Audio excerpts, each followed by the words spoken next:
It's Monday, and that so happens to be the day that I like to talk about monsters. Hello, and welcome to Monster Mondays. I'm Jeff Arbuckle, co-host of the podcast Film Seizure, that you can catch each Wednesday at filmseizure.com or at a number of podcast providers online. It's H.P. Lovecraft in space this week on Monster Mondays.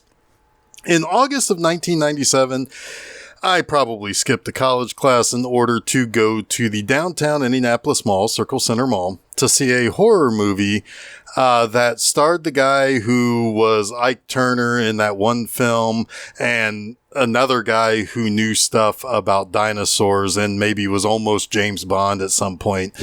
And they starred in this science fiction horror film that looked kind of freaky in trailers. I bought my ticket for Event Horizon and was fairly well scared when I saw it. Now, to this day, I kind of think this movie is good for exactly what it was. Just a little bit of Hellraiser, a lot of the aforementioned H.P. Lovecraft, maybe a little bit of a haunted house type movie, and maybe, something kind of smart like Solaris. Oh, and maybe a little Alien too, or maybe even some 2001 A Space Odyssey. No, wait. If we're going to talk about Kubrick, then I would say maybe it has a little bit of The Shining in it. I don't know. But it felt like a lot of things kind of converging in this movie. And I kind of always held a soft spot for this movie because it really wasn't like many of the other horror movies of its time. Scream was bringing back the slasher. Most horror movies were being made by Miramax or Dimension Films, and mostly were either staying earthbound or using tried and true characters like Pinhead from Clive Barker's Hellraiser series. Now, while I do think there is definitely some Hellraiser here in Event Horizon, this was a big budget outer space horror film, which was not at all that common in this era. I mean, it looked and felt different, and honestly, it's all due to its director, Englishman Paul William Scott Anderson. Now, today, Anderson is maybe mostly known for making a string of Resident Evil adaptations from the incredibly popular Capcom game from the early days of the PlayStation, but he's also kind of known for making vehicles for his wife, Mila Jovovich, herself having a big science fiction movie that very same summer, Luc Besson's Fifth Element. Now, Anderson is kind of an interesting director, and I don't mean this to be degrading, but he's kind of a schlock auteur.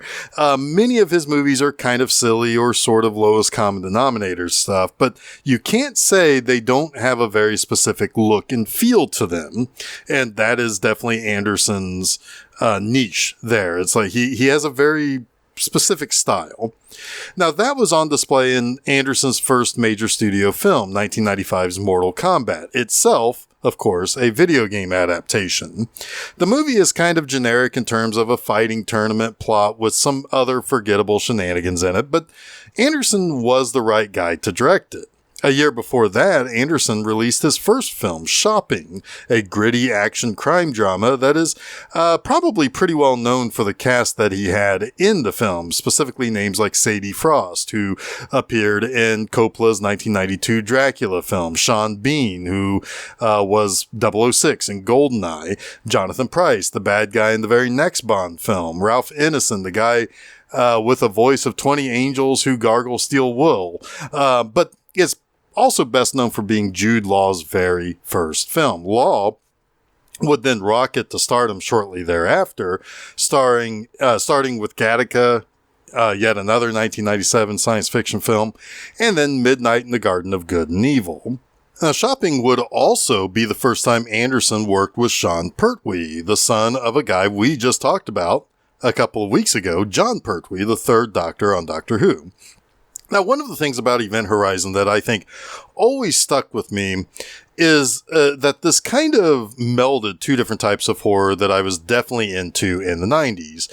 Earlier in the 90s, I was really getting into like the first two Hellraiser movies. Those movies also utilize certain Lovecraftian themes and concepts of other dimensions, being confronted with things our minds maybe simply cannot perceive or reconcile with our sanity intact, or quite frankly, body horror of being transformed by this new knowledge or experience.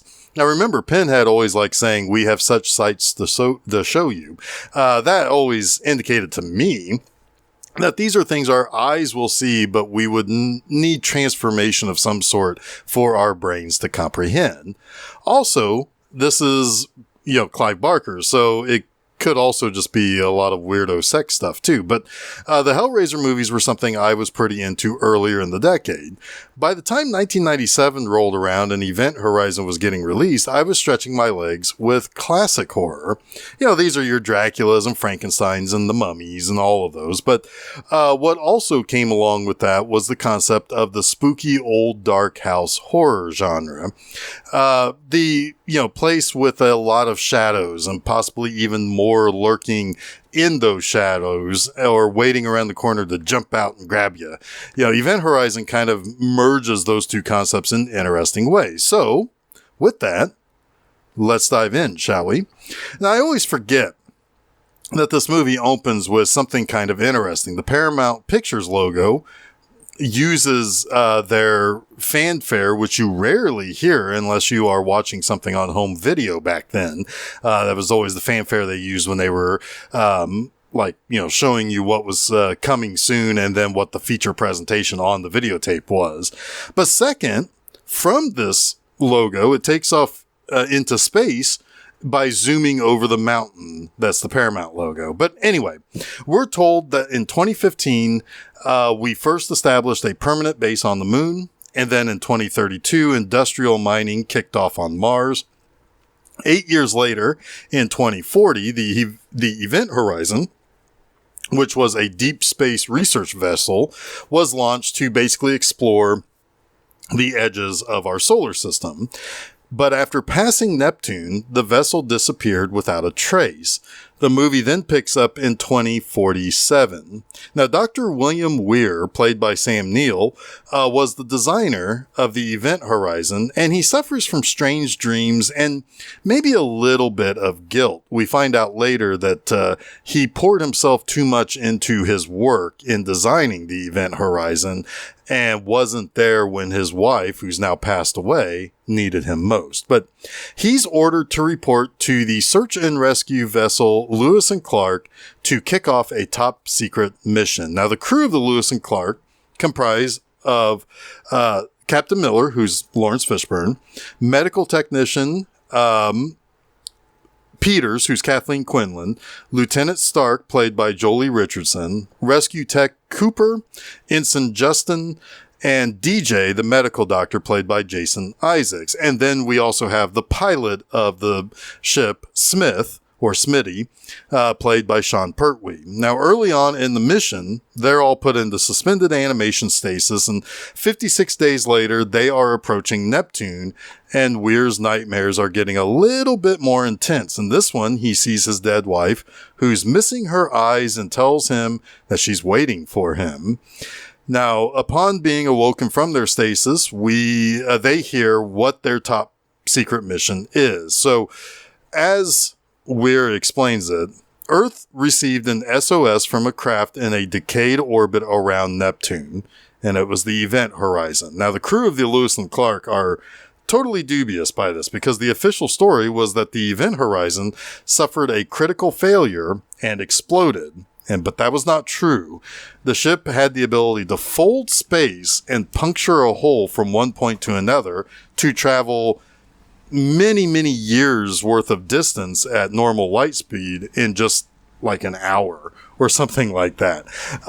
This was called the gravity drive. Now, everything was going great.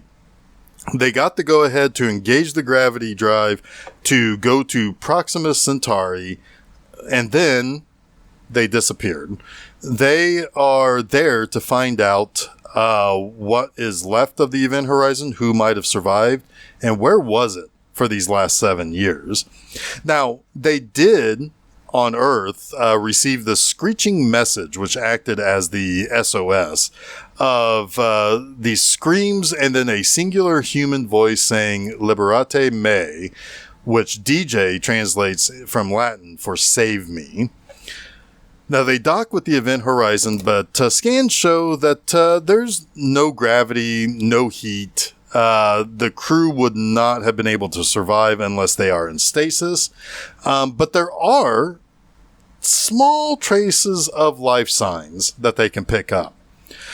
Captain Miller tells Weir to stay behind while he, Peters, and Justin go over to explore the ship. And the place seems lifeless, empty, and in a deep freeze with ice crystals floating everywhere. So this doesn't really look like they're going to end up finding much.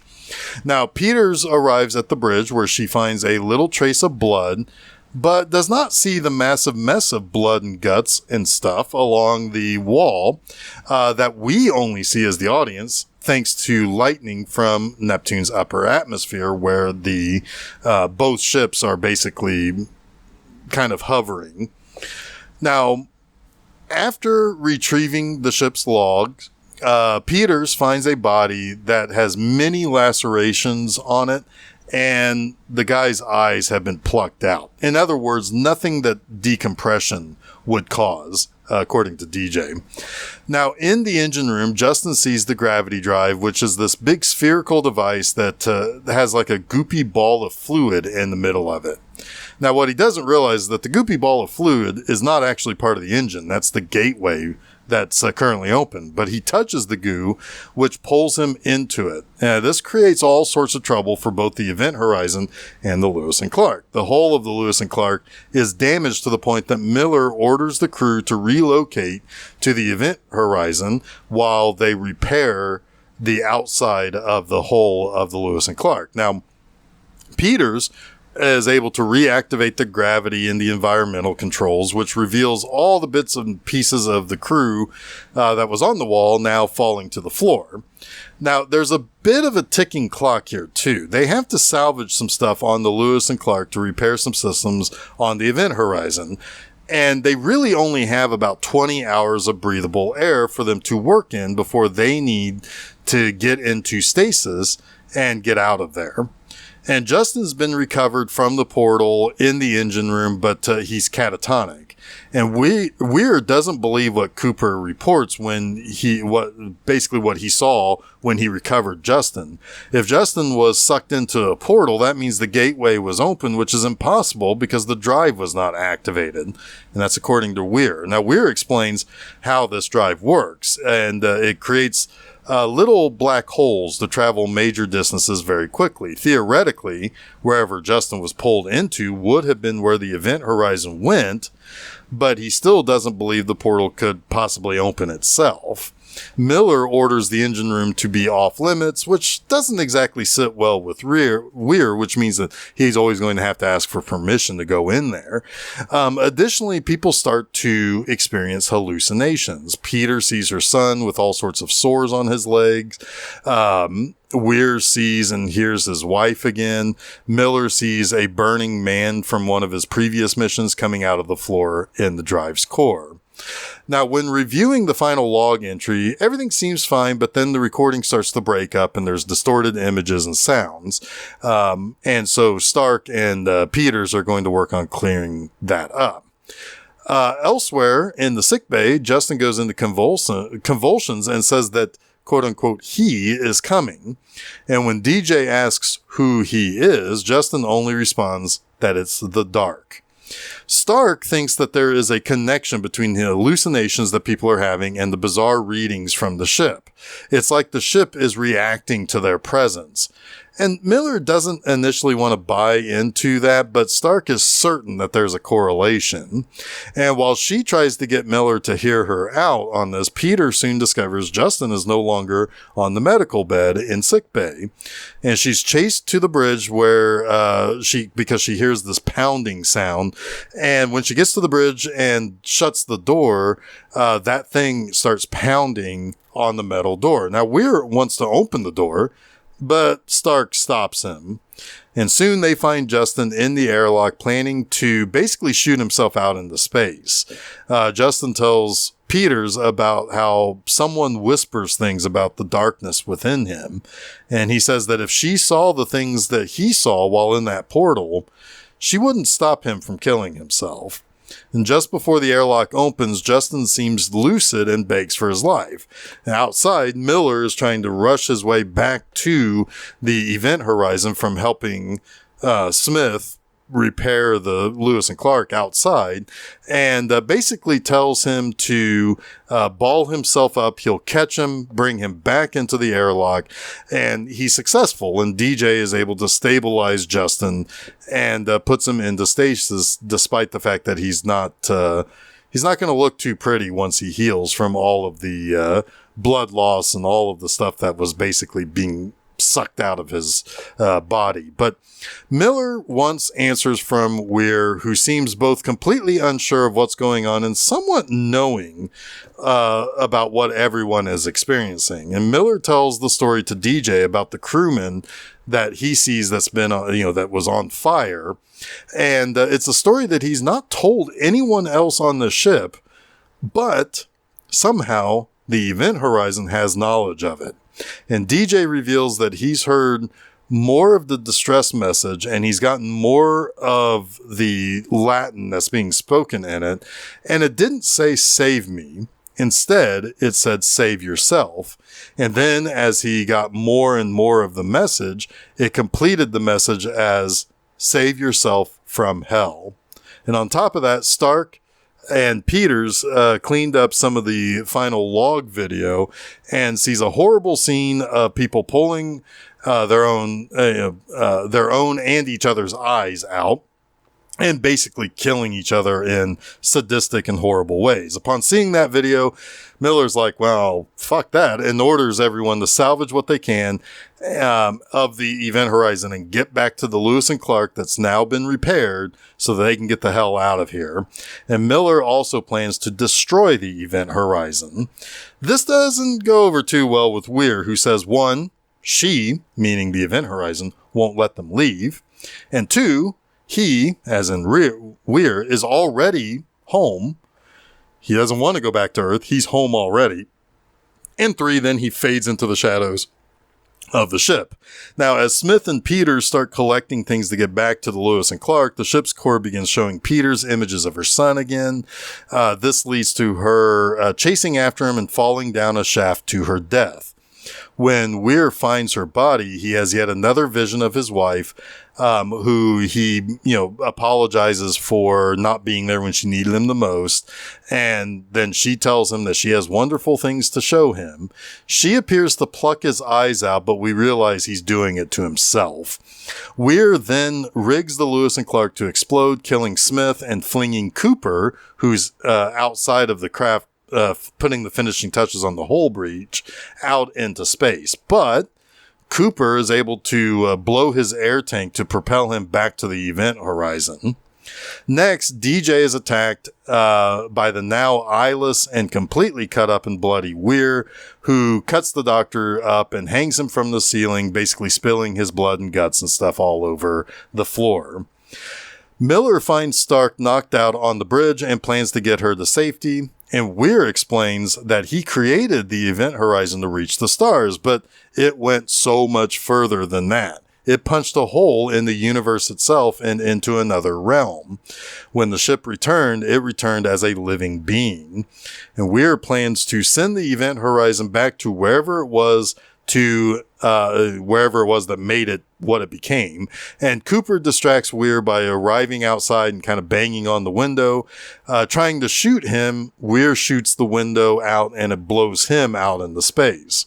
And Miller and Stark get to safety and Cooper eventually gets back onto the ship. And Miller has this idea based on something he learned when he first came aboard the Event Horizon. There's these explosive charges that can split the ship in two if there is an emergency. He wants Cooper and Stark to use the stasis pods, where Justin is currently too, in the forward section lifeboat to escape, while he blows the gravity drive section before the drive can be activated and suck them into this nether region. But Weir is brought back to the ship by the Event Horizon herself, basically saying that, yeah, he was right. that she wasn't going to let them leave. So that's why it has basically resurrected him right here on the ship. He confronts Miller, and he shows Miller visions of the hellscape that they're going to be going to, and it's full of pain and blood and suffering. And seeing that there's really no chance for him to get back to the lifeboat, Miller sacrifices himself by blowing the charges to separate the drive section from the rest of the ship, pulling it, himself, and Weir into the mini black hole that the drive creates and back into that hellscape. Now, over 2 months later, a rescue team finds the lifeboat and finds Cooper, Justin, and Stark in stasis. When Stark is revived, she sees Weir as one of the rescuers, but it's really only just a nightmare. She goes into shock while Cooper tries to calm her down and telling her that they are safe now as the doors to the event horizon closes, leaving us to basically wonder if they truly are safe or not.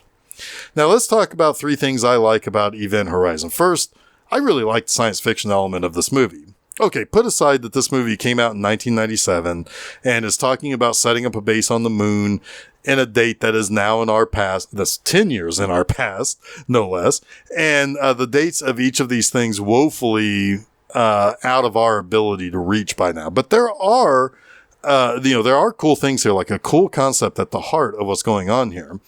And it's clear in this world, certain advancements led to quicker escalation of those other advancements as the timeline expanded out from that 2015 moon base that they say at the beginning. The big one, though, is the gravity drive itself. The concept of trying to travel astronomical distances in a relatively reasonable time frame has been debated. But, how do you move faster than light? Well, Einstein's theory of relativity opened the door for that concept, but how do you do it? Well, even Star Trek has pondered this by, quote-unquote, warping space around the ship. The idea of warp drive in Star Trek was folding space so that you basically ride it like a wave in a decline, and the sharper the decline, the faster you go. Another idea was to use wormholes that would puncture space-time and get you from point A to point B in as little time as possible.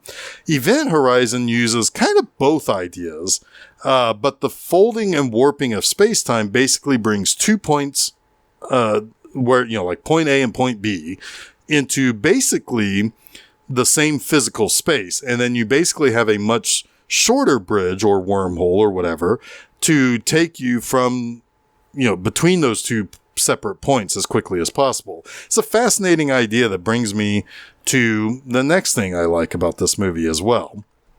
Next, I like the horror element of this movie too. Space is a big place. There are lots and lots of things in our universe that we don't know or understand. And there are whole dimensions of reality that we can't necessarily perceive. That was kind of H.P. Lovecraft's favorite idea. The things the human mind can't wrap itself around. We more or less understand only a few dimensions that involve all we touch, witness, and experience. Basically, our physical world and the non-physical concepts of gravity and time. That's what we can perceive. To bring relativity back into the discussion, these concepts are relative to us as beings who can experience these handful of dimensions. It's likely there may be more dimensions that we just cannot perceive of or have no concept of what might exist parallel or directly on top of us. So, can we handle it if we were to see it? Maybe it isn't a dimension full of monsters or anything like that, but if we witness something beyond our comprehension, could we possibly remain sane? Would it, would we want to pluck our own eyes out or cut our flesh because we see or experience something that we can't mentally fit into our own sense of what's possible? I mean, is it possible that what we would perceive is just something that could make us smarter or make us able to perceive things more easily? I really don't know. Each of the characters start to experience insanity, and it acts a little like a ghost story by showing you hallucinations, things that you are guilty about or things that you have heavily on your mind at all times. Except in this case, the ghosts aren't entirely real ghosts, but manifestations of basically broken psyche or sanity.